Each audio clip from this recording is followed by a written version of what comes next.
In this video, I'm going to show you how to play games on iMessage. That is quite simple and easy to do, so let's begin. And first, open up Messages conversation and then let's open up some of them. Here, all you have to do is first install a game engine in that conversation. So first tap right here at App Store icon and then tap at search icon and start typing game. Then hit at Game Pigeon here. And then next to Game Pigeon right here, just tap on Get and install Game Pigeon widget on your device.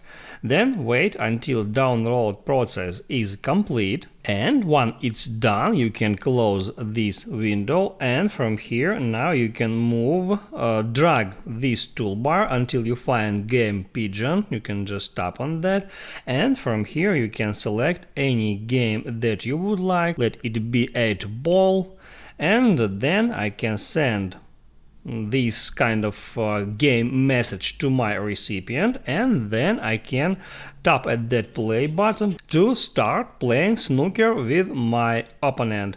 I have to wait until it comes here, and then we can start playing game directly in iMessage conversation. If this video helped you out, don't forget to like and subscribe.